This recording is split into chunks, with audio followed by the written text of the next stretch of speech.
Hey guys, welcome to Signal Before Silence.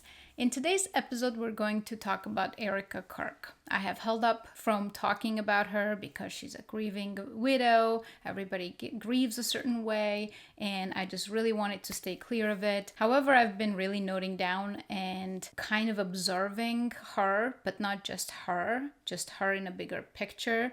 And everything just somehow still leads to Israel. So we'll see where this actually goes overall and if anything comes of it or not. But I am really glad to see that people aren't just letting it go and moving on to the next very quickly because people are demanding answers. At this point, it's just so overwhelming that a lone shooter didn't just take the shot, or that person perhaps didn't take the shot at all. And it's been interesting to observe all the behaviors around it. So I'm going to make the heaviest points around Israel and also observations on Erika Kirk. It's kind of two-faceted. However, I will try my best to focus on parts that maybe I'm not seeing in other channels, so it won't be repeating some of the same that everybody already knows. Rather, I'll try my best to kind of fill in some gaps. There will be basically the Israel and the Zionist support angle. I've been observing to see what TPUSA does because it was very clear where Charlie Kirk was headed after he was done with his Israel support. So I've been basically observing what is going on in the propaganda area, who's saying what, and there are some interesting thoughts about that. I want to touch up on the book that supposedly Charlie Kirk released, Stop in the Name of God. I'm not convinced or sure that this book was finished when they shot him. I have not read the book to kind of pinpoint the propaganda in it or what direction it's going, but I have a feeling it's going to be a certain direction. There will also be a little bit of a behavioral patterns and observations. This whole channel is about critical thinking and pattern recognition in a way in the AI and how AI is gaslighting you, but at the same time, the algorithms of social media is also AI driven oftentimes, not to mention the propaganda war that's upon us is very much something that requires critical thinking. Not that I hold a magic key to knowing what's true and what's false, but I guess I'll go through in how I assess things to make sure that I separate the meat from the bone and just really understand what's going on. There's a whole lot about wanting to portray Erika Kirk as this holy, extremely righteous person. And we're going to take a look at that a little bit. I actually think she's a feminist. She, either was a feminist who momentarily got interested in Charlie Kirk, or she was placed there and possibly even promised that it will be short-lived. I don't know, but whatever it is, we'll talk about it. It's curious. And then we'll go over a lot more of, basically claims versus lies that has been detected. Of course, it won't cover everything because there's so much that they have been lying about, but this episode will be heavy with clips and analysis of sorts, if you will. So, all right, let's get started. Take a moment to support the channel, hit like, subscribe. I hate doing this part. I despise doing this part, but I think it helps. So please consider subscribing and supporting, dropping a comment, interacting, and helping the algorithm. And so yeah, thank you very much. I'll keep the merch towards the end. Don't worry, guys. Where do we begin? I think we'll begin lighthearted because I have something in common with Erika Kirk. So let's take a look. And it's not because she lived in New York. I think I found something a little bit true and authentic in this girl. So let's actually start with that. She grew up from the standpoint of a Lebanese Italian background, and you're supposed to shave your kid's head when they're 2, and then it's supposed to grow back really thick after that. I was a product of the shaved head. I am a product of a shaved head as well, so I hope I'll find a picture and post. So basically, I do think it works, honestly, because Armenians have very thick hair and it's just culturally the thing. They will shave their kid's head. Found something authentic about her. I was actually thinking maybe I'll just do full-blown smoky eye makeup to just as a, a little bit of a very minuscule joke, but it takes a lot of work. That's one point of criticism for me as well. It's just like, I have grieved too many deaths, and I find that very bizarre choice for a grieving person. And also, it's all about prioritization, right? Because it is true that people grieve differently, and of course, you're a public figure. You doesn't mean you're supposed to come out and sloppy or whatever, but it is so secondary, your looks and how you appear when you have lost a loved one, that is just so strange. The amount of caked up makeup is on her face. I know this one might seem a little bit petty or insignificant. I'm just running it through my head again because I have lost people, and it's just not right. Okay, the first point I would think I want to go into is the Israel and the Zionist support angle. If you've watched any of my episodes from the very next day Charlie Kirk died all the way to any episodes I've put up since then, I gave my assessment as to what is this about, because the first thing you want to identify is who had a motive and what would that motive be. And Israel, or the Zionist cause, and I'm going to just broaden it because whether it's AIPAC, Israel, Netanyahu, Jews, whatever you want to say, but that whole thing had the biggest motive and jumped on the wagon to hijack certain things. Whether it's Charlie's legacy about both Christianity and his support towards Zionism, whether it's TPUSA, I think, like let's say Ben Shapiro was not even a speaker on MFest, yet somehow he whistled himself in after Kirk was shot. He was the first one to say, we're going to pick up that blood-stained microphone. He was the first one, actually. TPUSA had invited Matt Walsh to be the first Charlie Kirk host after his death, yet Ben Shapiro, by popular reporting, Ben Shapiro didn't allow that to take place, and he again whistled himself into that show, offering $1 million donation. And in one of my episodes, I don't remember which one, I said most likely TPUSA will become a Zionist arm, kind of like a speech platform, be it through Daily Wire controlling it or whoever, but it will be controlled by the Zionists. And at this point, 3 months have passed, and we can very clearly see that exactly what we were predicting and speculating who has the motive, now all those people who had the motive are stepping into every single footstep that I would think they would do if it is them, if that makes sense. So, okay, as we go through it will make sense. The biggest claim that I have made as far as motive goes is Judeo-Christianity. I have episode 24. If you haven't seen, I would say watch it. It's a really good one, even though I'm sick there. I think this is the part so many people are missing, both Christians and non-Christians and atheists and Jews. So many people are missing how important Judeo-Christianity is to Jews, because that's the way you eradicate Christianity. The biggest goal of Jewry is to eradicate Christianity. And this is the way you do it, by bastardizing Christianity, brainwashing and gaslighting people, completely stir them away from understanding Christianity and how to read the Bible. And at this point, I can truly say that I think there is no Christianity in the West. They have successfully eradicated it. So few hold the true understanding of Christianity, and even they, sometimes when they try to go back to the roots, they end up in Rome, and that's just not the right place to end up in. But that's a whole different topic. Again, I have a whole episode on that. Now, what we're going to do is we're going to take a look, how has this been unfolding? I want to start with when my first suspicion started with both Erika Kirk and just overall the whole Jewish thing, because I was like, okay, interesting. I need to table this and see how this plays out. But most important of all, if you aren't a member of a church, I beg you to join one. A Bible-believing church. That right there, a Bible-believing church. So when I heard that, the first thing I did is I thought I believe that's significant that she's saying a Bible-believing church. So what I did is I asked ChatGPT, hey, in the West, when they say Bible-believing church, what does that exactly mean in general terms?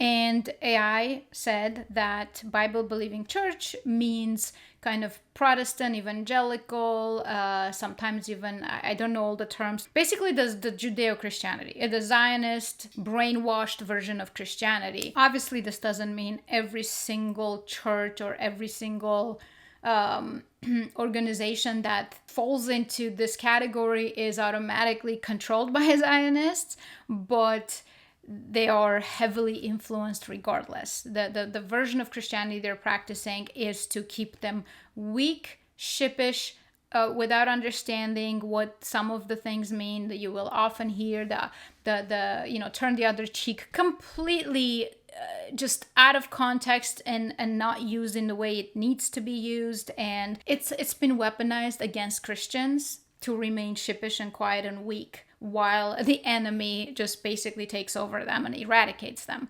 That's just what a Bible-believing church is.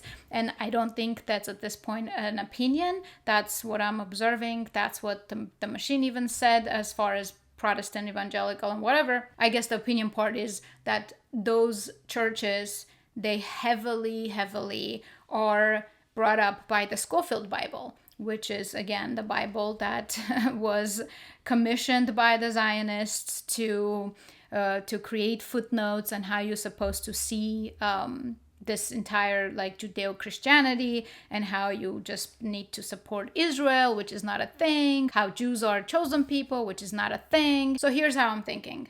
She comes in and says Bible-believing church. And then, of course, her entire performance was performative. She felt very insincere. She was doing this it felt like a TPUSA commercial. I get it. That's Charlie's legacy. But this is your very, very first speech. And I felt there's very little or nothing about Charlie. Extremely small amounts. And it was very distasteful for me. There were parts where she's just literally like, go to tpusa.com. You're like, holy crap. You are selling stuff already and it just has been 3 seconds. That entire speech, I think, rubbed everyone the wrong way. I had by then already watched pretty much the last 2 years of Charlie Kirk's whereabouts. And then now I'm thinking, well, his wife must surely know all this. That's 2 years and they've been married only 4, right? So half of their marriage is going a certain way. So obviously it's not extremely illogical to think that she would know just about everything about him and what he's going through. So to come and immediately appear as though somebody, at this point we weren't sure who's going to take over. Like I was thinking maybe Daily Wire or the Shapiro types. But either way, she comes and gives this speech that immediately is making me think that she's about to course correct. So this is a suspicious person, not in a way of she killed Charlie Kirk, but suspicious as into her loyalty to Charlie Kirk. And this is the part where the internet went crazy because nobody bought this performance that she did. But of course, majority of sensible people just didn't want to touch that subject because, again, she's a grieving widow and there's everybody's, But now she's the CEO of TPUSA. They have cashed in $140 million. They are selling t-shirts immediately after his death. They're selling t-shirts while they keep condemning other people for making money off Charlie when they're not even making money off Charlie. Like I will get to Candace Owens towards the end. And then now they're selling a book of his that we'll get to as well, that I don't think that book was finished when now, I think somebody else finished that book. The Zionist lobby, AIPAC, finished that book perhaps. But anyway, right there she was already becoming a suspicious person, but of course it required observing. How did these guys not know this was taking place? So I've been to Israel many times. The whole country's a fortress. I find this very hard to believe. I've been to that Gaza border, right? The whole country is surveilled. The last 9 months, Israel was on the brink of civil war. There were hundreds of thousands of Israelis taking to the streets because Bibi Netanyahu was basically redefining the Israeli constitution. That's not an exaggeration, right? There were protests planned this week against Netanyahu. Netanyahu now has an emergency government and a mandate to lead. But I think some questions need to be asked. Was there a stand-down order? But the fact is now Bibi and the Israeli hard-right government has a mandate. I gotta be careful the way I say this. They're going to try to ethnically cleanse Gaza. This is 2 years ago, okay? 2 years ago, immediately after the October 7 attacks. Now, let's watch him about 4 months ago. Play a word association test. What's the first word that comes to mind when you hear Israel? Judaism. Aid.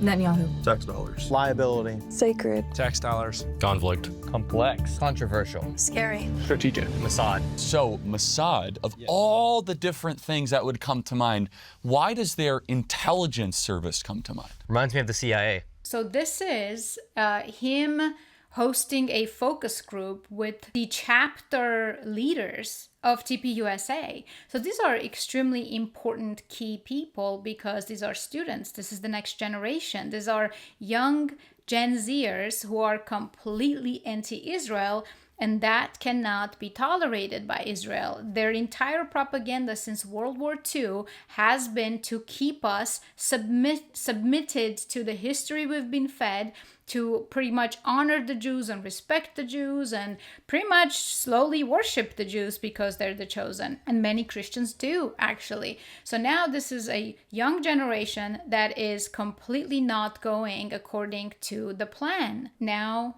this is Gen Z. How many of you guys think when a lawmaker, and a man I respect like Ted Cruz, uses the Bible to justify aid to Israel, doesn't even know the verse, do you guys think that's like not the best way to approach this? Raise your hand. Okay. I think Ted Cruz used Genesis 12:3. I think a lot of people see that as off-putting when you look at the New Testament. Why? Because I think a lot of people, they look especially at the writings of Paul where he talks about how the new flesh is not the same as the people in the Old Covenant. The new flesh is everybody, is everyone's included. Talking about Romans 9. Yes, 9:6, yeah. Are you Catholic? Converting Catholic from Yeah, Judaism. I could tell. This is my next Oh, slide. from Judaism? Yes. Oh, wow. So you're ethnically Jewish. Ethnically Jewish, yes. And you have concerns about AIPAC. Yes, I do. I'm told that by some people that if I criticize AIPAC, I'm anti-Semitic. I think it's ridiculous, yeah. You get the point. The kind of conversation they're having here with these Gen Zers is overwhelmingly anti-Israel. Even a Jew is converting to Catholicism. And again, these are chapter leaders. So this is not necessarily insignificant. And I think this was very big and important. I'm not going to play every single one because otherwise this episode will go out of control long. But Shapiro and Charlie Kirk also speak, and you can see Shapiro's face the entire time, kind of like sometimes just kind of smug, and like you can almost just see what he's thinking inside his head. It's remarkable. But this is another one, very important one. And I will say this, the behavior by a lot, both privately and publicly, are pushing people like you and me away. Not like we're going to be pro-Hamas, not like we're going to, but we're like, honestly, the way you are treating me is so repulsive. I have text messages, Megan, calling me an anti-Semite. I am learning biblical Hebrew and writing a book on the Shabbat. So it's a 17-minute rant how they're being treated, both Megyn Kelly and Charlie, and how Jews are acting extremely according to the pretty much stereotype, and what kind of threats they're getting, what kind of pressure they're getting from them. And we're going to come back to what he just said here. I am writing a book. I am learning biblical Hebrew and writing a book on the Shabbat. This is 4 months ago, 3 months before he's dead. The way he speaks of that doesn't sound like he's done writing, but we'll return to that in a second. Okay, I guess I have it up, so might as well. Is the media totally presenting the truth when it comes to Israel? Just a question, that maybe we shouldn't believe everything the media says, because I know I've been conditioned to ask a lot more critical questions over the last couple of years. So, Ben, some people would accuse Israel of wanting to ethnically cleanse. Some people in the Israeli government are saying, again, it's all over the place, right? You have... The whole point is to see Shapiro's face here. Again, this is just 3 months ago, right before his death. Okay, now that I've seen where Charlie Kirk was at in his mental state about Israel, about leaving the Zionist cause, about how they're threatening him and pressuring him and all that. Now, here are some things that I was like, okay, let's just observe what's going on after seeing his wife talk about a Bible-believing church. So what then I saw is overwhelming amount of propaganda coming in from the Zionists, just wanting to claim Charlie Kirk's legacy and completely 180ing the entire story, wanting him to remain as this Judeo-Christian friend of Israel. Netanyahu comes out multiple times, talks about how he invited Charlie to Israel, doesn't say the part that he declined it. And at this point, this is a fact. Netanyahu did invite him to Israel and he declined the offer. Rumors have it that he offered to take TPUSA to the next level, and Charlie Kirk declined it. Obviously, this is the exact same time when Netanyahu is talking to all these influencers and they're purchasing TikTok, CBS, Paramount, and TPUSA is a speech platform. It's actually an extremely far more effective and important speech platform than TikTok because he's going to the campuses and is changing minds of students. So he's a very important character, so are the students. And what else? So, okay, and then, of course, Netanyahu comes out and multiple times says how he didn't kill Charlie Kirk. And you're just thinking, this is absolutely ridiculous. Like, right? Like, who the hell? We didn't see any other leader come out to just be like, just to be sure, I didn't kill Charlie Kirk. Then we see that on September 27, a FARA registration gets filed by Israel to start a Show Faith by Works LLC, which sole mission is to brainwash American Christians in churches, in schools, everywhere. Through their pastors, they held this 1,000-pastor kind of thing in Jerusalem. It's a full-blown attack on Western civilization, in especially America, I should say, because I live in America and this is what I'm seeing. Like, why is Israel so interested in what's going on in America? Why are they consistently so interested in, anti-Semitism? Just go to Israel and you will not have anti-Semitism, right? Not to mention, like, I'm thinking this way. I'm Armenian. There's a huge Armenian diaspora in the world. There's only 2 million Armenians in Armenia. Everybody else is outside. There's like 10 million Armenians outside. And you don't see the Armenian PM sitting there and instead of worrying about the Armenian economy and Armenian politics and Armenia-related stuff, putting fires in his own country, which of course he's there to sell the country. That's not the point. But how odd would it be if all of a sudden Armenia's PM's interest was all about the Armenians outside of Armenia who are not even, citizens of Armenia? That would be bizarre as hell, right? Like, the Jews who are here are supposed to be American. And you, as a leader who is in war with multiple countries and have an economy, have lawsuits over your head and all sorts of things, you're awfully invested in US politics and what's going on with the Jews here. So that's extremely suspicious. Then, Ben Shapiro, of course, whistling him into this whole Charlie Kirk's legacy was just pathetic and suspicious. Right before Charlie Kirk died, about 5 months ago, like basically in 2025, they held the Jerusalem Summit in Jerusalem, obviously, which was a multi-day conference. And the entire thing, I think it is in my episode 24, the entire day is about a speech in the United States, anti-Semitism and how to fight anti-Semitism. And they sometimes even say tone-deaf stuff, kind of like, we banned content that claim Jews run the world. And you're just like, someone in the comments actually pointed it out. Isn't that an oxymoron? We banned content that suggest we run the world. So these are all things that I'm noticing and witnessing and keeping tabs on. And then also, perhaps one of the biggest one is all of a sudden, not a single Jew that I can see thinks that Tyler Robinson didn't kill Charlie Kirk.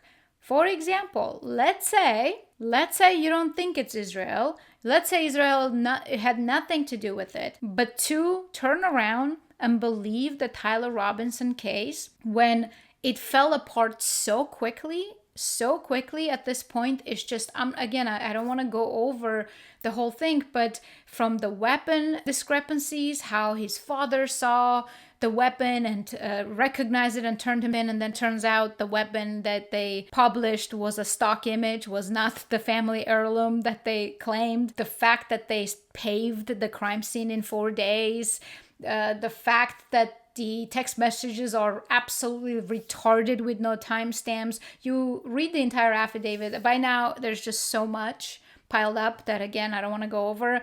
Majority of people, regardless whether they believe it was Israel or whether they know or don't know who it was, also don't believe Tyler Robinson's story. Yet somehow Zionists and Jews are absolutely, not a single one is entertaining possibility that maybe it wasn't Tyler Robinson. Why? Why is that? All of that, of course, brought me to say, I'm going to wait for the day when it becomes extremely clear what Erika Kirk does. Finally, Erika Kirk just went around and addressed that because she has been promoting this book for some time, and she did show after show after show. Worth to note that every single show she did is establishment media. You can feel the elite vibe. Let's just call it that, right? Like the self-proclaimed elite vibe. She didn't go and, kick it with Theo Vaughn, or she didn't go on Joe Rogan or any other podcaster. And she spoke a lot and she cried a lot. I think she got better a little bit on crying. I think she got some acting lessons. And I know that I probably sound very sarcastic, and I am a little bit, but also not fully, because holy crap. Every day he loved it. He loved what he did. I want to thank the millions of people. When you're grieving, when you're speaking about that person and you crack, like, the whole point is to keep it composed and not crack. That's the whole point. Because once you crack, it takes a moment to get yourself back together. The way she switches from supposedly cracking to back to her speech, this is such incredibly horrific acting. She literally goes, I want to thank that switch. Loved what he did. I want to thank the millions of people who... I'm sorry. Where does she stand today on this whole Israel thing? Our daughter was killed because of anti-Semitism. We know about the growth of anti-Semitism on the left. What I want you to address is growing anti-Semitism on the right, including Holocaust denial, anti-Zionism, and the normalizing of centuries-old conspiracy theories about Jews. Will you here condemn the individuals spreading that hate and speak out clearly enough against anti-Semitism so we can prevent another tragedy? Yes, sir. Charlie and I have always been very clear on our stance. Israel, Jewish people, it's awful. Charlie always would say very clearly, Jew hate was brain rot. We've been to Israel twice together, and to be able to walk in the place where our Lord walked and see the Bible come to life in Technicolor, how could you hate that place? How could you hate the Jewish people? Why? Because you need to fulfill a conspiracy theory? I'm wrapped in, people say I'm a part of conspiracy theories all the time. It's sick, and it needs to stop.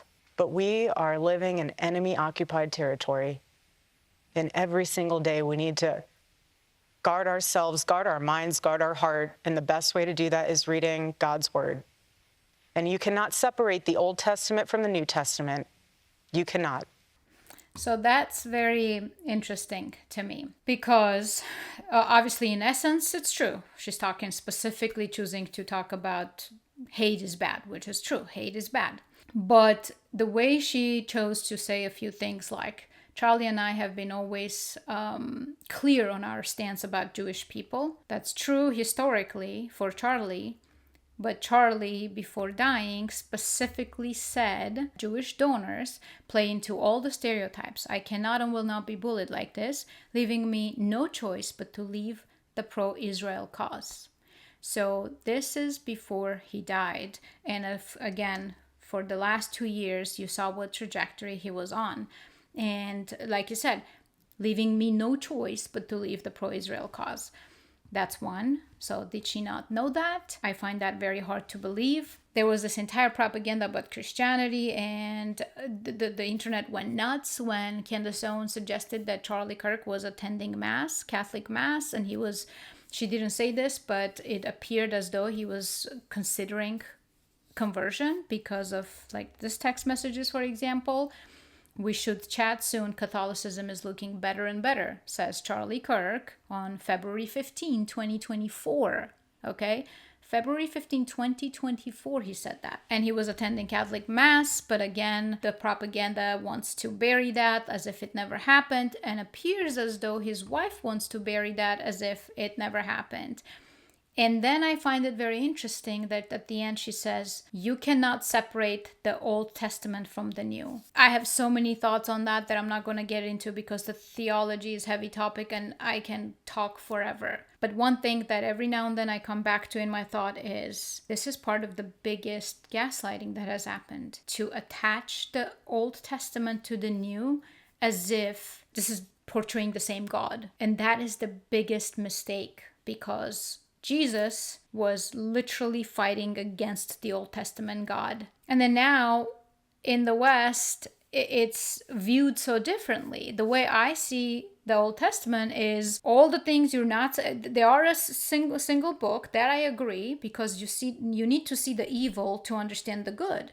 And this is a story of good and evil, and the Old Testament portrays all the evil and false gods, and then comes to Jesus coming down and telling you to connect to the real source, to the real God, right? His Father, which is all of our Father. And now it's just been inverted, and there, so many Christians are trying to desperately find Jesus in the Old Testament, and that's just false. That's just not right. And not to mention, somehow it's twisted from seeing Noah as the forefather figure, right? Noah restarted civilization, right? After flood. Somehow they just did something, maneuvered it, and dismissed Noah and went into calling it Abrahamic religions. Christianity is not an Abrahamic religion.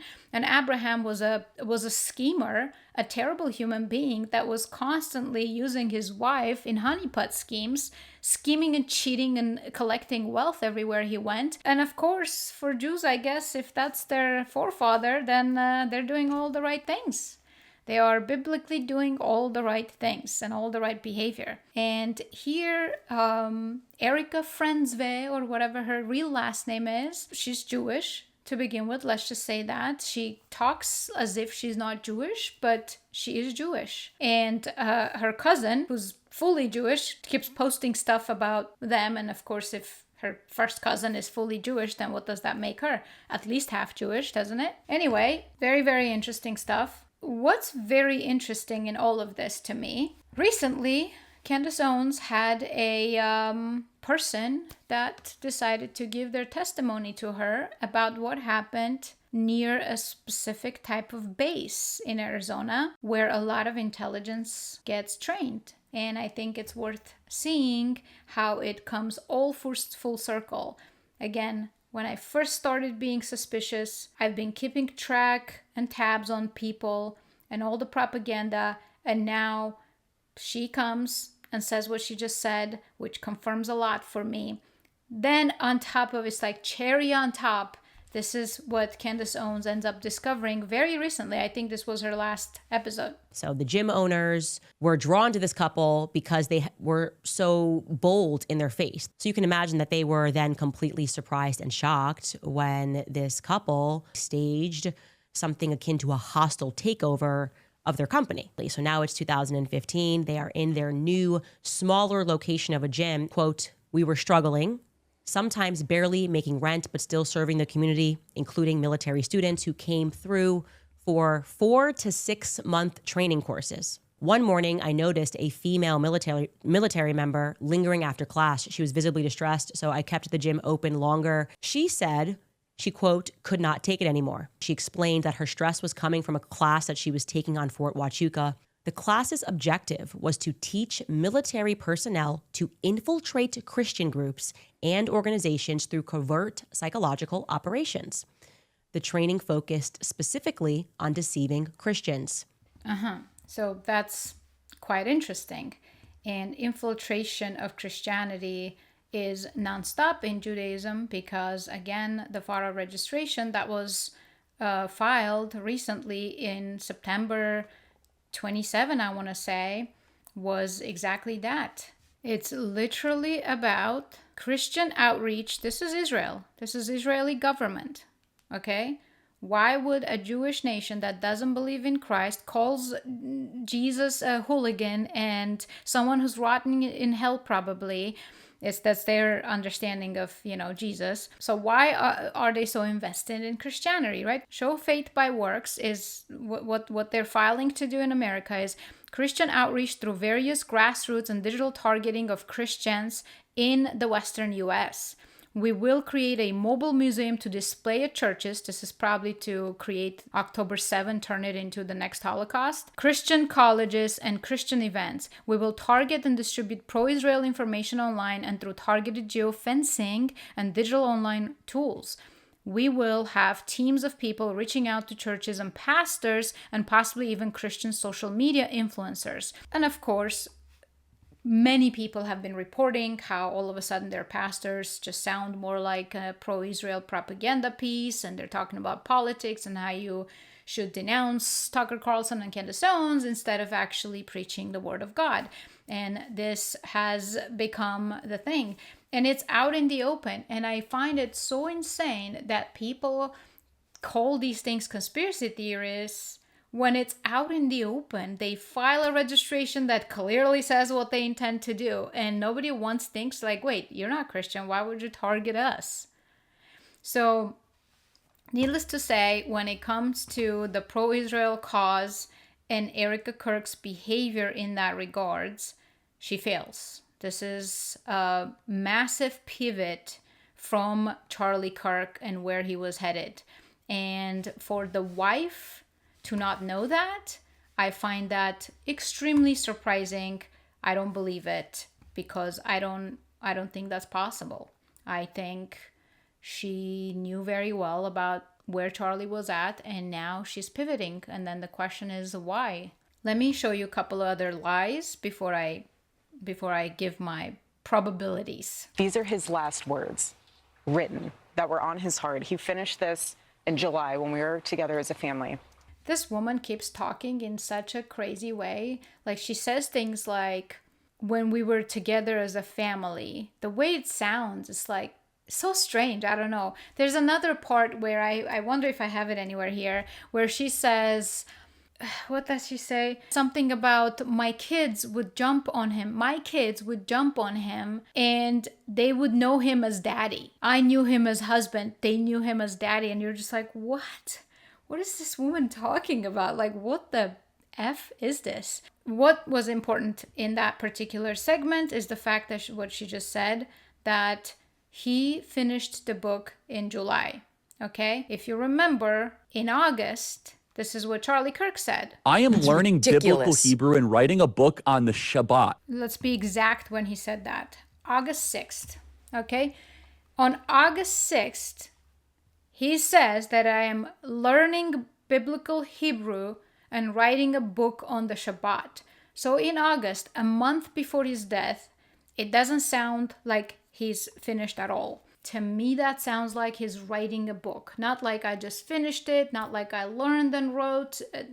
The whole language sounds like he's still writing. He's saying that in August, where his wife says he finished the book in July. I find that not to be a small little lie or inconsistency, because I don't see any scenario where Charlie Kirk on that show in August would have said what he said, instead of saying, I just finished writing a book on Shabbat, instead of saying, I am writing a book on Shabbat. Could be something small, could be that I'm wrong, but the second so fast they released this book, I was suspicious whether he wrote that book or whether he finished that book.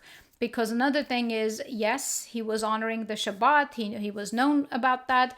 But when I went to his ex and went a month and a half prior to his death, that entire month and a half, there was only one Shabbat he had honored. The rest of the time, on Saturdays, he was on X posting just like everybody else. So hence, was he stirring away? Was he not so, religious about it?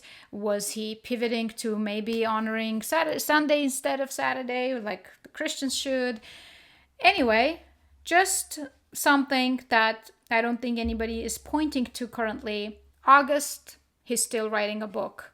Wife now says he finished in July. Find that a little bit interesting. I'm gonna skip over all the million clips where she's just stressing how Charlie handpicked every single member and these are her family members. This is family, do not touch it. And it almost actually does sound that it's far more sacred for her than Charlie or Charlie's friends for sure. Because now that the internet is internet, a lot is coming through. And what that shows is that she was friends with Netanyahu's, at least she's in a photo, very friendly photo, with Netanyahu's son and Tyler Boyer. Now, obviously, it could just be a single photo. A single photo doesn't mean you're friends with them, doesn't mean anything really. Anybody can happen to be posing, but I find it very interesting. Tyler Boyer is the one that introduced her to TPUSA. Andrew Colvett is a very interesting character, and to me, he said so many lies. We're not even going to dive into him. He was the man of steel neck, constantly just has been lying and lying and lying, and it's very interesting how his mannerism and how easily he lies. But at the same time, he's not a good and convincing liar. Like, Shapiro is a far better liar, I think, because Colvett, I can tell he's lying. Like, even when I don't have any context of anything, I can see and tell that he's lying. So he's not wearing it very well. Maybe actually that means deep down he's actually a better person. Maybe that's what that means, if I have to cut him his slack. But he's not convincing. He's terrible at acting. Okay, so this next section is really about her. I think she's definitely not what she presents to be. Like, happy to be a mom, happy to be a stay-at-home mom, I should say, and a wife, and in that role. I think that's the opposite of what this woman is about. And whether she kidded herself to get into it, or whether she thought it will be different, or whether it was all just a stage and this is what the outcome was supposed to be, I don't know any of that. But what's very interesting is what made me think that this woman is very feminist in her ways of thinking about male-female relationship. Where, you know what, like, if you are who you are, there's no problem with that. You can be the person you want to, just be authentic, right? Like, I think people just hate liars. There's fewfold. I'm gonna focus on her being now a girl boss, and also claiming how she never dated in New York. And then I'm going to go to the next phase of that, how they just keep wanting to portray her as this holy, righteous thing. And now there's a conflict because they chose a very bad person to portray as a holy and righteous person, I think, in my opinion. Or at least, again, like, don't try to bury your past, because that's not going to take righteousness away from you. That's going to make you more likable. This is on his memorial. First of all, again, a minor thing that's petty. The very first speech she gave about Charlie, right after his death, she's wearing a white suit. And again, on the memorial, she's wearing a white suit. I come from a very heavily Christian country that the Christianity is baked into the culture.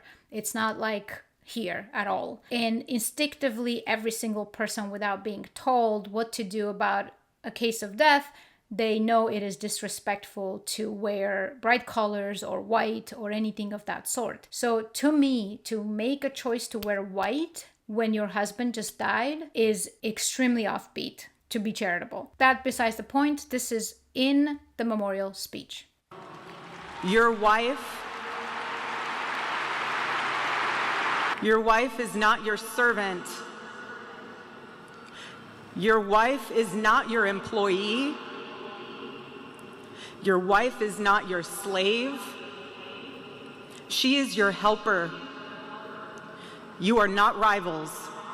Okay, so the context is that she is trying to give a advice to men to be leaders, right? And in that she says that. Okay, it struck a little bit weird to me to say the way she said it. Your wife, like it felt like there's some animosity or something that is deeper than that, because when she starts giving advice to women, it's not at all like that. It's a lot milder. It doesn't say your husband is not your this or that. It's more like, hey, women, be virtuous and guard your hearts. It's a little bit strange to give this message to men, then turn around and tell women only like nothing about how to treat your husband, like she's trying to tell how the husband should view the wife. The whole point is be virtuous and guard your heart.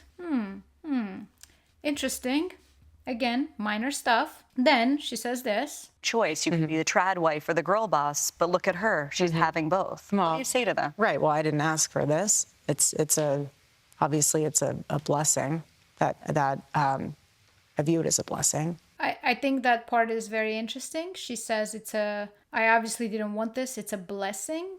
And then, of course, she tries to fix herself to kind of turn it into a duty to Charlie, because it is an odd thing to say that it's a blessing, because your husband would have to die for that blessing to happen. But anyway, maybe I'm reading too much into it. It's a duty to my husband.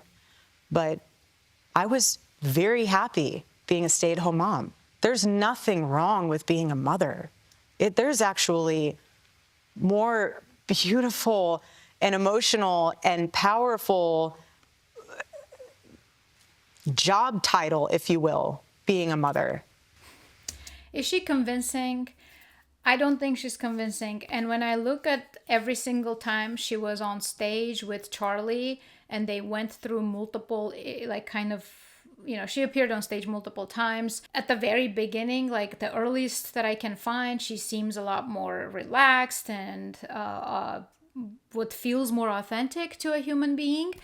Then slowly you can see this tenseness, and she's observing and watching him. Every single word he's going to say, almost as if like, is she approving or not? It's a little weird for me.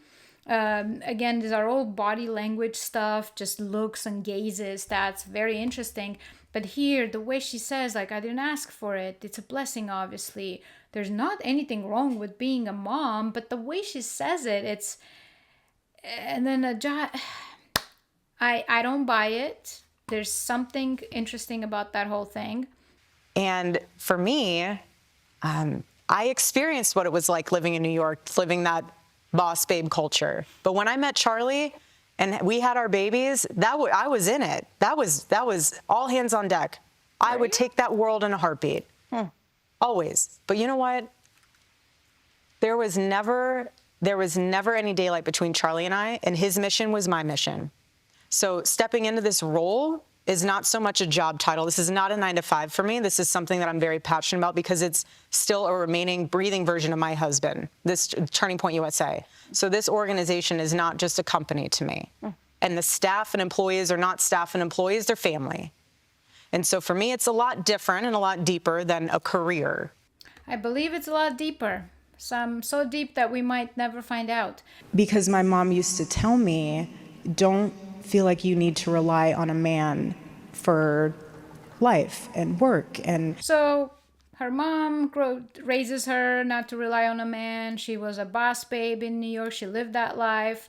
She claims that she never drank alcohol or went out and or dated, I should say. And this is another part of that. But what I will say is when I lived out here, I was here for 5 years. I never dated here because I saw vicariously through my roommate how terrible it was.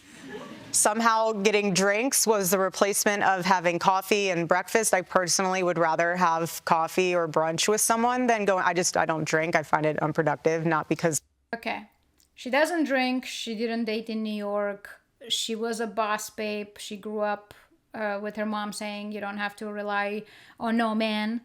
And all that is completely fine if you aren't just lying and pretending to be something you're not. This entire CBS thing was scripted, even though she met for 4.5 hours with Candace Owens. And over there, she probably tried to gaslight Candace Owens, which I don't think Candace, of course, took that bait. But she had told her basically like, oh, I didn't exactly know what they're going to ask. I had an idea, but that's actually very clear that that's not true. Everything she's saying is so scripted and so inauthentic.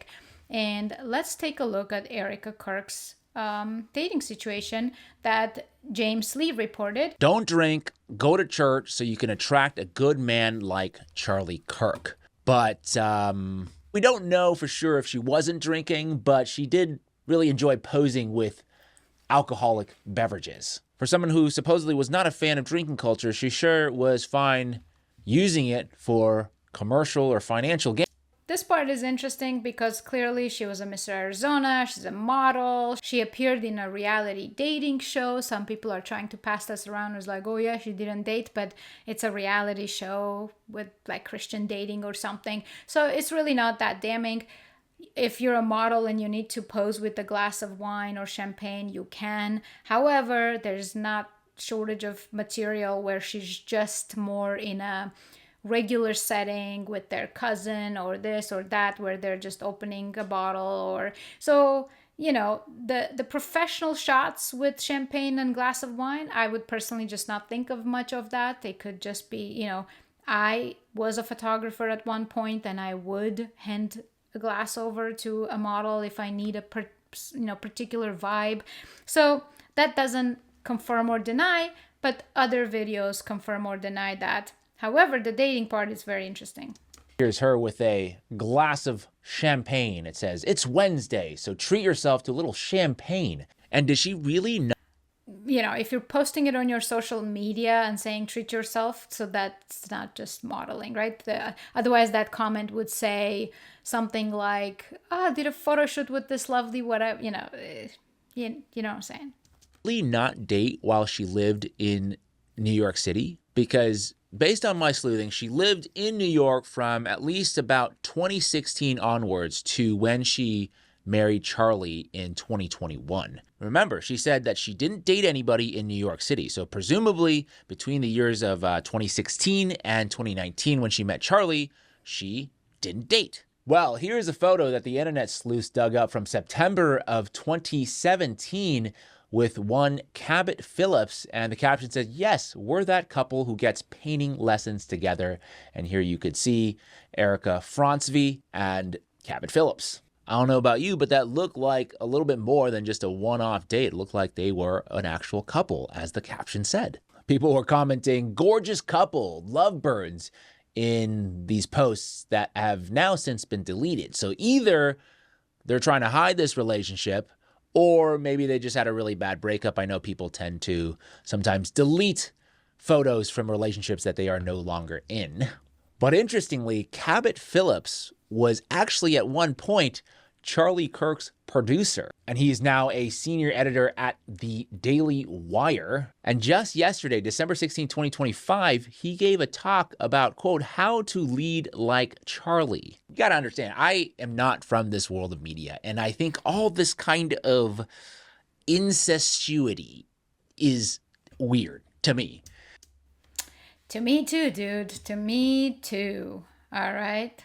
So to continue this theme, now, again, she's constantly portrayed as this righteous person. I'm going to stop playing every single clip, a little bit minimizing, but the memorial speech that everyone saw where he publicly forgave Tyler Robinson, right?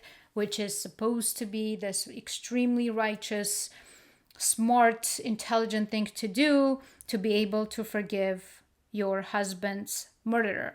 Now, we're going to continue this theme of both Holy Erika, just being holy, something about holiness, starting with forgiving, then look at this remark. And so many people question that. They said, you're such a strong Christian. Why would you go to such a dark city?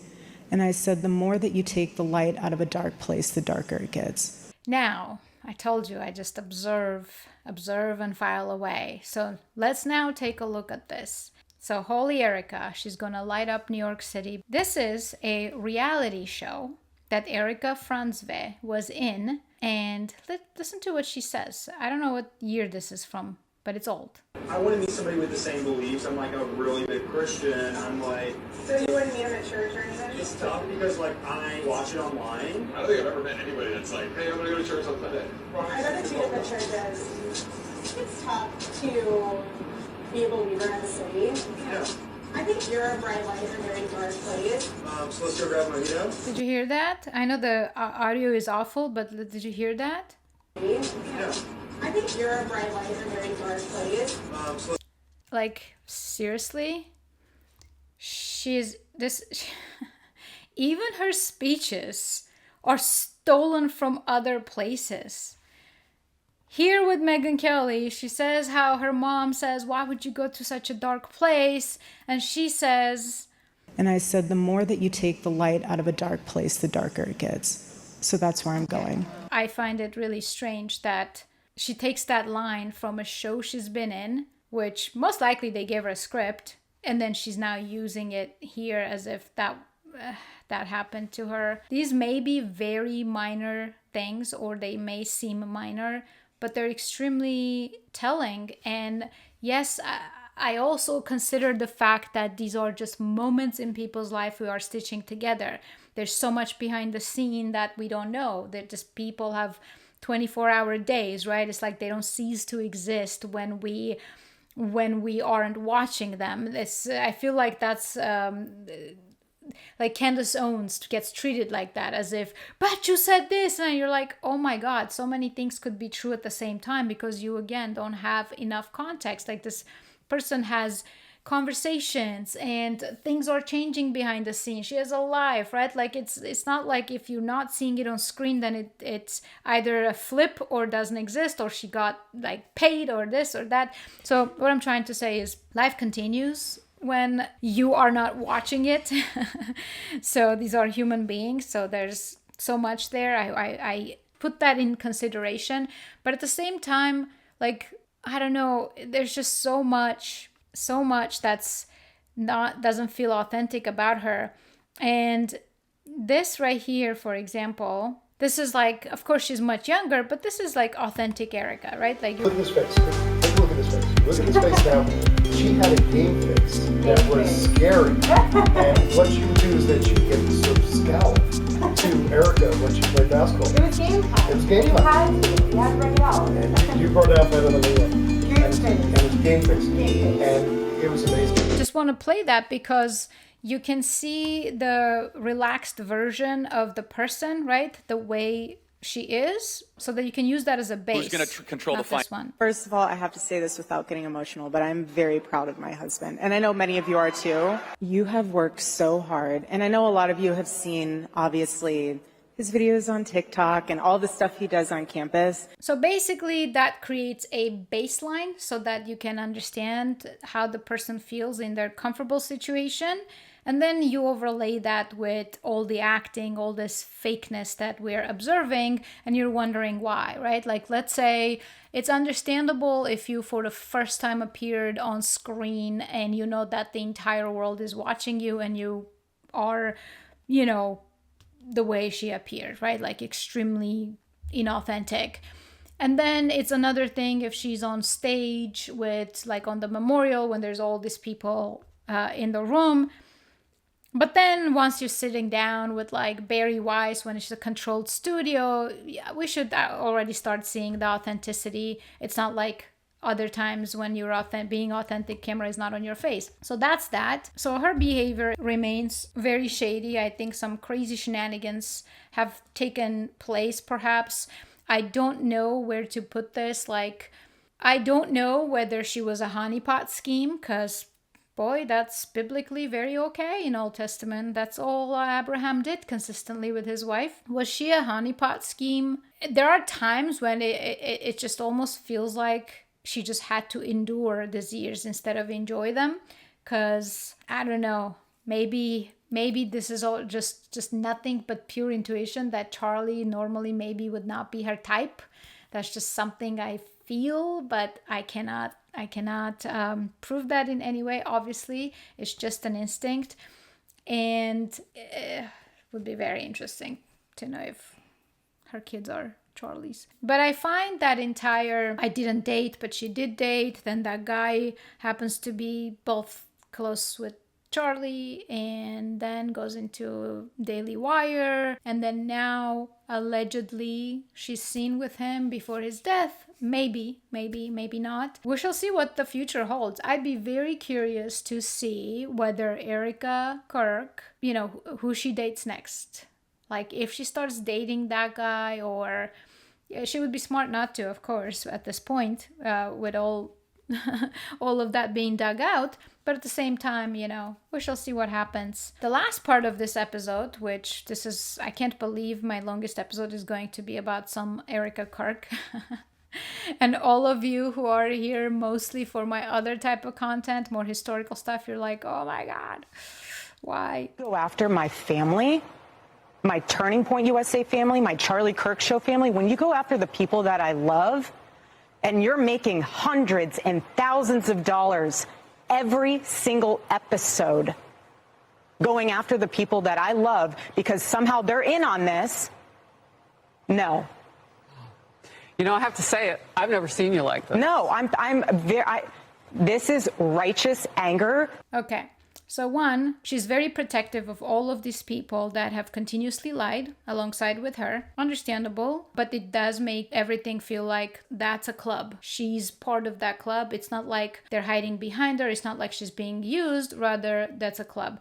Then she claims that she's making lots of money every single episode. Like without naming her, it's very clear that it's about her. I want you to see this because it's important to understand this. And this is in defense to Candace. Candace has changed nothing about her channel. She was a big podcaster that was consistently growing, and she's still a big podcaster that's consistently growing. Her views are pretty much the same. There was a spike when Charlie died, just like any other channel got spiked, and then now her viewership is an organic growth of her following, but it's not much different from Macron's series, from whatever she was investigating before. She was always above pretty much million views, some majority of the time 2 million views with the Macrons, and now she's getting just the same amount of views on Charlie Kirk investigation.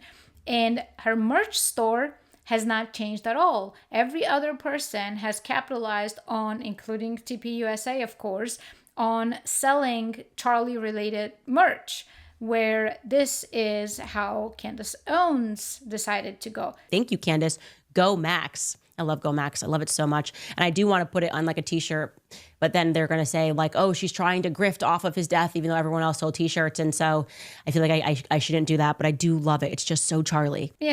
That's rather important, I would say, because again, she has not changed anything about her channel. And even though her viewers and her fans are telling her to, put a t-shirt with Go Max, she's not even doing that because again, she doesn't want anybody to say they're accusing her of a thing she's not guilty of. She might as well, I guess, just do the crime, but at the same time, she's not doing it. She's taking the high road. So let me see, was there anything else on this righteous anger? Oh, and then the righteous anger. Again, like she just keeps wanting to create this bizarre persona as if she's this righteous person and this is righteous anger. She goes and forgives her husband's murderer on stage, but now she is very mad at the person asking questions. Okay, obviously she's asking a lot of questions, but a lot of those questions isn't even like, she's just catching your lies. So if you want to set the record straight, come set the record straight, right? But nobody's taking up that challenge. Because this is not okay. It's not healthy. This is a mind virus. Yes, I believe in our judicial system. I do. We have a hell of a team working on this, excuse my French. But this is not okay. So you want to put these people back in the box where they've been creeping from? I don't care what box you're in. But just know that your words are very powerful, and we are human. My team are not machines, and they're not robots. They are human. Another thing that we will hear a lot is that keeps coming up is mind virus and brain rot. Just keeps going around. And again, this tour she was doing, it was pretty much like a whole week of like nonstop back-to-back stuff. So she's keeping the same script, and this one is a loaded one, but let's address it. A 22-year-old man named Tyler Robinson has been arrested and charged with the murder of your husband. And yet there are a huge number of conspiracy theories, you might call them brain rot, that are spreading right now online about the actual story behind the reality. One, people say that Tyler Robinson was actually a MAGA Republican. Or two, So that's interesting facial reaction. I've never done a video on the stuff that came out afterwards about Tyler Robinson. I really don't see how he was a leftist personally. people say you were actually a Mossad agent sitting in front of me, and you were Charlie's handler, and Israel killed Charlie. Right. Other people say that a number of men in the crowd were wearing maroon T-shirts, and this signifies that her being a Mossad agent, very possible, or at least an asset of sorts, very possible. But what's interesting is her reaction, her kind of like reaction to the maroon shirts. It's a bizarre one to react to, right? If you know nothing about the significance of the maroon shirts, why would you react like that? You would probably just be like, huh? What are you talking? Like, huh? Maroon shirts? It's just a weird reaction. That his killing was an elite airborne operation, whatever that means. They say that the rings on your fingers, which are my kids' initials, my wedding band, the Medal of Freedom, my engagement ring. But apparently, it's very interesting because the video that she decided to post with Charlie Kirk's dead body in a casket that was so up close and so intimate and personal had her wearing rings. And look, a great answer, right? However, it's very curious to me still that in that video, you chose to not have one of your kids' initials, right? It was specifically the Masonic G and the family crest ring, not the M letter she's wearing now, not the other stuff, but I find that interesting, right? If now did you just add the M now later so you can just be like, oh, retarded, because that's Gigi, that's the whatever their other child's name is. Why wouldn't you wear all of your children on that important day? Something doesn't still add up there. apparently they symbolize some kind of secret plot. There's also a new theory that Egyptian aircraft have been tracking you. Mm-hmm. What is going on? Why are there so many conspiracies spreading about what seems to be a pretty open and shut case? See how she's positioning what seems to be an open and shut case. And Andrew Colvett said the same thing. He said, I'm open to all sorts of questions of who else was helping Tyler Robinson on the left. However, I'm not open to a conversation that it wasn't Tyler Robinson who killed them. Why? If nothing is adding up for him to have been the shooter, why aren't you open to understanding maybe something else was there? That is so suspicious. That is the worst thing you can say in this position. When your loved one dies, and even if it's just a freaking car accident, you want to almost overturn every possible rock to understand what happened and why it happened, let alone in a public execution like this. It's very odd behavior to not want to know. Egyptian planes. She will address the Egyptian planes because for some reason, she thought that Candace is claiming she's been on those planes. Yet Candace was claiming that they are tracking TPUSA faith-related stuff like Erika Kirk, Charlie, and all that. So is she just absolutely not watching her show when she's being like, it's all about them technically? Or is she being given the wrong information purposefully? Like, it's a little weird. Why does she not know that she's not claiming that? Egyptian planes. Do you believe that Tyler Robinson murdered your husband? Yes, I do. Too quick, right? Like, it's a super fast answer. But very important what she says next. Why do you think it is so hard for so many people to believe that reality? Because it's too simple. Again, everyone always has to think there's more to the story. Well, sometimes there's not. I've seen the autopsy report. I've seen our case pulled together. I've been in constant contact with our lawyers, the prosecuting team. I've seen it all. And let me tell you this. Why in the world, why should we, prior to the trial, lay all of our hands and cards on the table for the defense team to see, to somehow then... This is extremely important because right there, what she says means that they have more information that we do not know about. So if they have more information that we don't know about, that's fine. And this is the reason why Candace is asking questions, right? Candace is saying, what's going on? What are the missing links? Why is all these lies? Is there more evidence? And as you know about the entire drama, they were supposed to do a live. Eventually what ended up happening is Erika Kirk requested that they speak in private. And she flew to Nashville and spoke to Candace for 4.5 hours. The next day, Candace reported what she was told, right? She didn't insert her own opinion. She didn't say, my gut didn't believe her, this, that, like none of that. You can say that she's just trying to neutrally give whatever she received. In my opinion, I can already tell that Candace didn't buy a lot of it. However, what's very interesting about what she claimed here is she specifically called her lawyer and told Candace that it turned out that they do not have any extra information. And this is fairly important because the thing is, it is fine if you don't have more information, or if you do.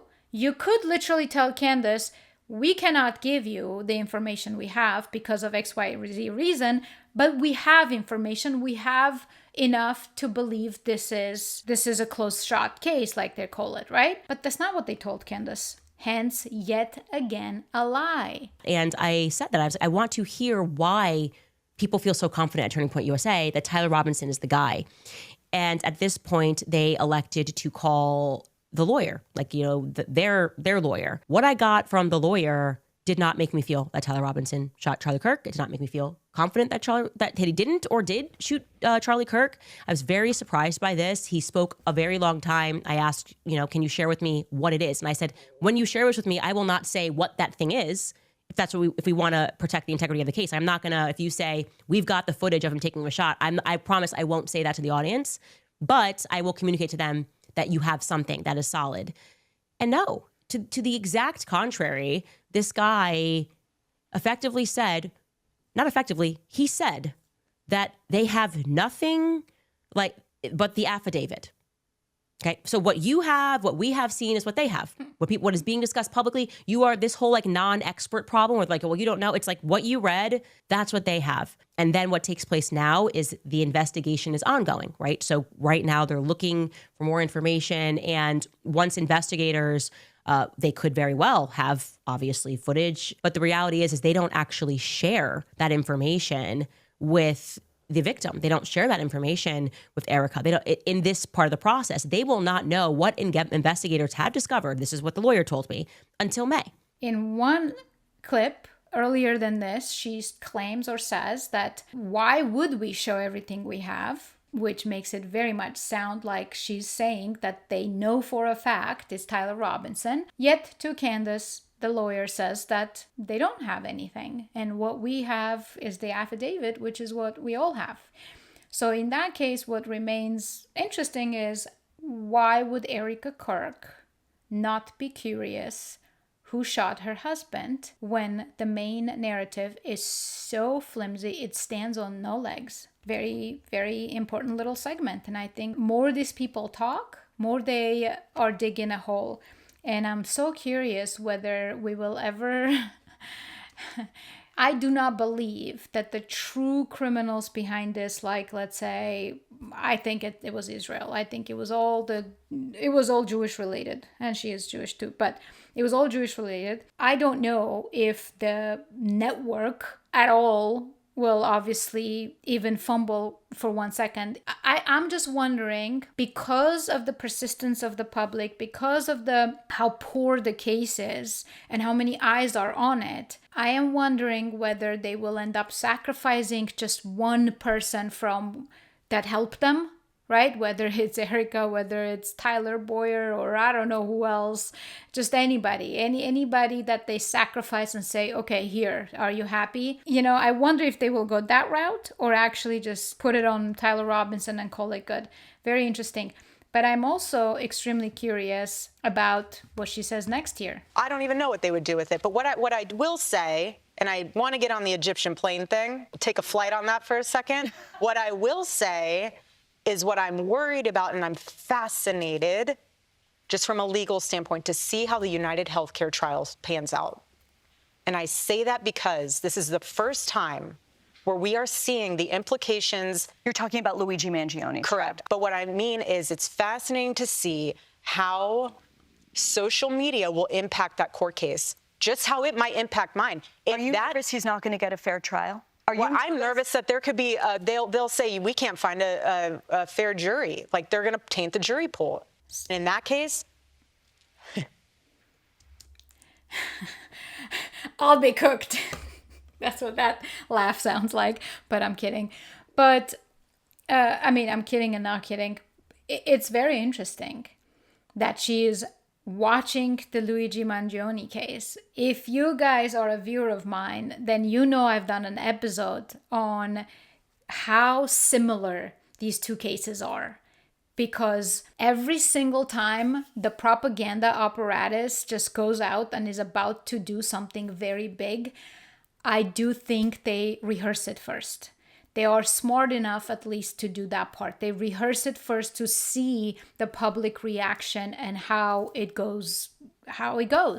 In Luigi Mangione's case, I think the pictures of the shooter that they later released Luigi Mangione's photos. They are two very different people. And they tried all sorts of interesting tricks. They, without going too detailed into it, I think this whole killing of the CEO was, I don't know who killed him or for what motive, but I think it was also done as a test run, just to watch the nation react and also see how this court is going, because the same thing happened in 2020 when they did something to Armenians in Armenia, ethnically cleansed an entire region, and basically brought insane warfare with the most top-of-the-line drones and chemical weapons, chemical weapons. And I think it was a test. They just wanted to see how the man fight the machine, because Armenia is a post-Soviet country. It doesn't have Israel's support, doesn't have all these drones and all this crazy stuff, but as Israel was fully backing the enemy of Armenia in this endeavor, and they fully watched the exact same thing take place as they are doing to the Gazans, and starting with the famine, starting with blockading them for a very long time until they're weak and malnourished, then bombarding them with top-of-the-line drones and precision weapons, including, again, chemical weapons. And then they turned around and they did that in Gaza. Like, the script is exactly the same. The verbiage of the propaganda is exactly the same. And I see the exact same parallel with Luigi case. I personally have come to think that Luigi is a complete setup. He did not pull that trigger, and he's not the person that was caught on camera as the shooter. So those are two different people. So very interesting that she is watching that case. Like, they're going to taint the jury pool. And in that case, I just feel like, and in that case, and I don't know, I'm reading a lot into that face. Humor standpoint. I intentionally, when I was pregnant, hid. Not because I was embarrassed. Not because I didn't want anyone. Yes, we did keep it very private. But it's because it was She totally was embarrassed. She doesn't like being a mother, you can tell. Hey, I don't either. That's why I'm not a mother. So I'm not judging her. I'm just judging her fakeness. Moment, very sacred. I was growing a human inside of me, my baby. I want to enjoy eating my In-N-Out burger and my hot fudge sundae. Did you hear that? Hold on. I want to enjoy eating my In-N-Out burger and my hot fudge sundae. Okay. So that's like a page out of Kamala Harrison and Hillary Clinton book on acting, right? Like saying something to be relatable to people and somebody in the back is like, oh, you know? It's a terrible tactic. Like, I doubt this woman who has by now been in public eye and we can see how elitist the tones are, the overtones are. I doubt she eats In-N-Out burger. I don't freaking eat In-N-Out burger, and I'm not rich. I eat rich people food because it's healthier for me, even though I'm not rich. This person who is rich is eating In-N-Out burger and hot like fudge or whatever, like shit that's filled with corn syrup and no, like you cannot convince me that you eat or have ever touched an In-N-Out burger. Again, this is not to say that, you know, there's anything wrong with people who eat those things. You're not, I don't believe it. I don't believe it because even if you love fast food and fudges and whatever, you would get the highest quality that's made of real sugar, that's made of real ingredients, real meat, right? Not the chemically ridden stuff that is given to people to, you know, make them sick and become a returning customer with autoimmune disorders they cannot fix. All right, so basically, there's no shortage of a lot of these lies, right? If we have to sum up, Andrew Colvett had told Candace that Charlie sent him a text message saying, I think they're going to kill me tomorrow. And Andrew did not know who they were. We have heard, similarly, French Turek say that on stage and on interviews that he sent him a text message saying, they gonna kill me tomorrow, but they didn't know who they were, right? This is both publicly on record. We just have to trust that he said they instead of Israel or instead of something else. But then she knew, Candace, that Dan Flood also received such a message because Andrew Colvett had told him. So now what's interesting is they ask her if she has a copy of that. Then when she says no, they say, oh, Dan Flood's message said the left's gonna kill me. First of all, if Tyler Robinson is a lone shooter person acting alone on his own, how and why would Charlie Kirk possibly know that? In Utah, out of all places. Right? Doesn't make a lot of sense. I don't think Charlie said they, in my opinion, or even the left. Because I think what Harrison Smith, I think his name is, I keep forgetting his name, but I think it's Harrison. What he has reported a month before Charlie got shot remains far more plausible. That Charlie said he thinks that if he turns on Israel, they will kill him. I think that's the message Charlie has sent to multiple people. And I hope one day we'll see the exact copies of that and have it be confirmed. That's another inconsistency and a bizarre tactic. Oh, did you see the message? No, you didn't? Oh, okay. Well, it said the left. Really? Okay. Then there was another claim. This one I don't think anyone has covered, but they keep claiming that they took down the video behind his head because people were stealing hats and all this chaos was going on and they didn't want people to take the footage. Okay. Now, there's a footage that is shooting for hour 10 minutes from way before Charlie got shot all the way to way after he got shot. So hour and 10-minute coverage. Continuous. He doesn't put down the camera a single moment. He just goes from place to place. And through that time, every now and then, he also captures the booth. Those hats never moved. Okay, I'll put this on the screen. Even when everybody was evacuated and the footage was already taken down, those hats were still neatly on the table. So another lie, okay? Neatly on the table. And every single one of them claims about his bone being so healthy and all this density and blah, blah, blah. Candace confirms that the surgeon, she spoke to someone either close to surgeon or in the surgeon's office. But the surgeon is communicating that no, he did not violate HIPAA which is basically he cannot tell some random guy about his autopsy or what happened. So Andrew Kovac was putting certain bizarre claims in quotes as if the surgeon said all that.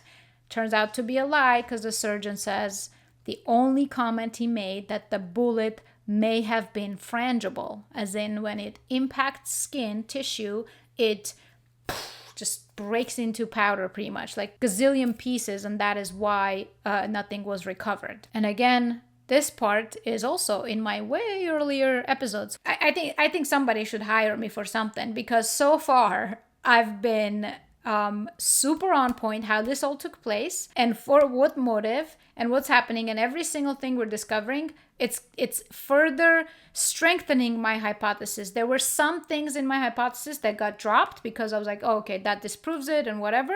But overall, so far, it's connecting. Everything is connecting. I bet I know exactly how they killed him and where from. I think the shot came from right inside the booth, right underneath him. And no, I don't mean tunnels. The freaking tunnel was way outside of the booth. So some people just try to make you sound crazy with the tunnels. And no, I think the shot, the gun, much more smaller caliber gun, was mounted either right inside his desk, in the desk, or somewhere there, or there's a very prominent camera gear, big camera gear right in front of him that I keep looking at, but it was disguised somewhere close range within the booth, or immediately outside of it in front of him, so towards his left. I think if the scene was not paved over, that's precisely what we would discover if they did not pave that scene over so quickly. And there's only one reason to do that. Think about this. They didn't even impound his car where he bled. They put it in the auction and sold it instead of impounding it. So if the blood is not an issue, then why pave over the entire scene? Clearly not just of blood on grass. The scene tells you what happened with the gunpowder, with the smell, with just so many things got buried with that paving. That should not be dismissed as nothing. And if Erika Kirk is not interested in all of that, that should be extremely, extremely alarming.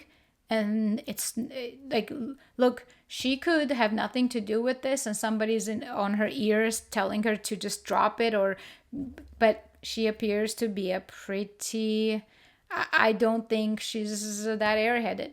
I don't think she's that capable of manipulation. I think she very well knows, and that makes her a suspicious person as to how much she knows. There was another claim that, again, this video got very long, so I'm not going to play the videos to show you, but he died instantly and didn't suffer. On her memorial speech, she said he died instantly. And the surgeon has said that he had a pulse at the hospital. So he died in the hospital. Could it be she's missing something? Could it be she didn't know yet and that's what she was told so that she doesn't suffer herself? Very possible. But at the same time, I would imagine when you arrived at the hospital, then you would have to start reviewing everything. So 21st, I think the memorial happened. He got shot. Yeah, like the memorial happened like more than a week later. So, but it's possible. Maybe she didn't know that he died at the hospital. What's interesting to me is that throughout this entire time,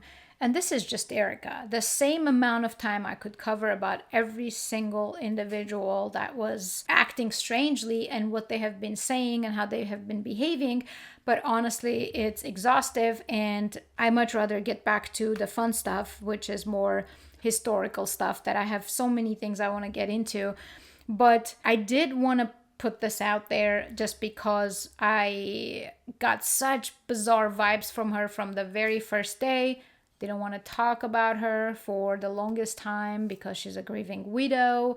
And then I think what made me want to do this, one, seeing how much Candace is being attacked and words being put into her mouth. And I can clearly see there's something massive that's a massive operation to try to shut her up. Because if she was just a crazy person saying crazy nonsense and there was nothing to it, The best thing would be to ignore it and it would go away. They're fueling her by pushing narratives that isn't true, by lying, and then by the propaganda war against her.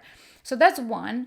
Then, you know, when Matt Walsh, I really, really like Matt Walsh, and I used to like that he was the only podcaster I would watch because I don't consume more than maybe 1 hour of something per day. Right now it's at this moment is Candace, just because of her investigation.